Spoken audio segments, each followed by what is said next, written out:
台湾有超过100万人有睡眠呼吸中止症的情形，治疗的方式有很多种，其中一种有效且快速的方式就是止鼾雷射。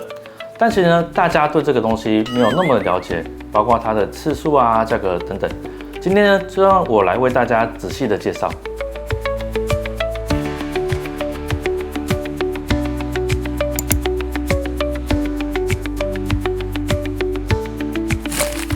睡眠呼吸中止最常见呢，就是阻塞型的患者。其实只要我们气流经过的地方造成阻塞，就会有造成睡眠呼吸中止。比方说一开始的鼻子呢，就会有造成鼻塞，而气流到我们的咽喉，如果说我们的悬雍垂呢比较垂，我们的软腭、扁桃腺比较垂比较大的话呢，这些都会造成我们打呼的情形。有些人呢白天其实不觉得。可是当他躺下去睡觉的时候呢，就像我们这样躺着，我们一些喉咙的软组织、软腭、扁桃腺等等都会相互压迫，这样呢就会造成阻塞的情形，打呼也会变得比较严重。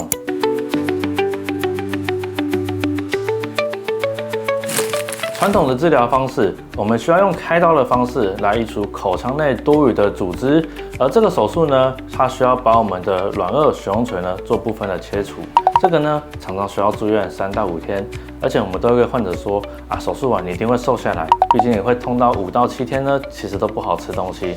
除了这以上的住院天数之外呢，常常有一些痛啊、出血啊、感染的情形发生，而造成非常大的不舒服。随着科技进步，其实我们有更舒服的方式来做治疗，就是我们的止鼾雷射。那止鼾雷射到底是什么呢？它其实是种低能量的雷射。在我们操作过程中呢，它会施打在我们的口腔黏膜软组织的表面，造成我们的胶原蛋白变性、收缩、拉提，这样子我们口腔空间就会变得大，不用像传统手术呢破坏的那么大，那么的辛苦。相同于传统手术呢，它不需要住院，那它过程中会有什么感觉呢？在施打过程前，我们还是会帮你喷个麻药，所以在麻醉的状况下呢，我们这样雷射光，大部分呢其实是没有感觉的，稍微有一点点温温热热的感觉，对，过程中其实是蛮舒服的，而且手术时间呢，其实一次只要10到15分钟，就是每次呢其实不用花太多的时间，就可以改善我们口腔呼吸道空间的问题。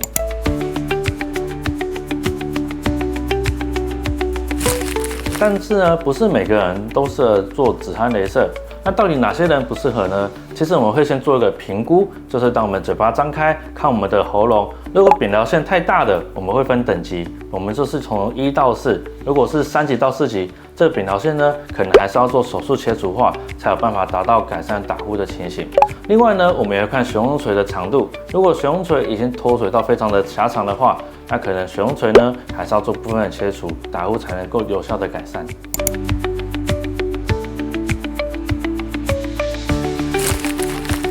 也很多人问说，那止鼾雷射试试只要做1次就好了，我以后试试再也不用做呢？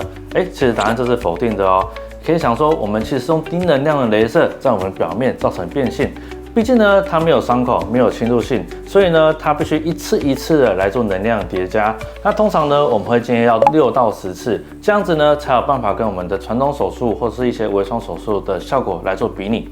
然后呢，这个东西是做1次就不会复发吗？其实不管我们是做传统啊、微创啊，或是止鼾雷射手术等等呢，在我们的喉咙这边都还是会复发的。毕竟呢，我们还是会老化，我们的软组织还是会松脱。那维持时间呢，大概我们是5到8年，而传统手术呢，当然可以维持时间更久一些了。大家也会好奇说，那止鼾雷射的费用到底是多少呢？其实是因为市面上的机器呢非常多，加上操作者，尤其是操作的医师的话呢，这是非常重要的。根据不同的医师跟不同仪器，价位呢其实变异非常大，其实从几千块到几万块都是有可能的哦。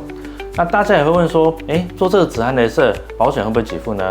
那其实保险给付条件的话，它需要一些必要性的功能伤害，我们才会做一些保险的理赔。因此呢，在做这些操作手术前，还是需要跟医生做充分的沟通、做询问，才可以评估适不适合来做保险的理赔。如果你有呼吸或是耳鼻喉相关问题，欢迎来台中中心晨听诊所找我林伟杰医师，我来为你解决。希望以上影片也可以帮助到你，我们下次见。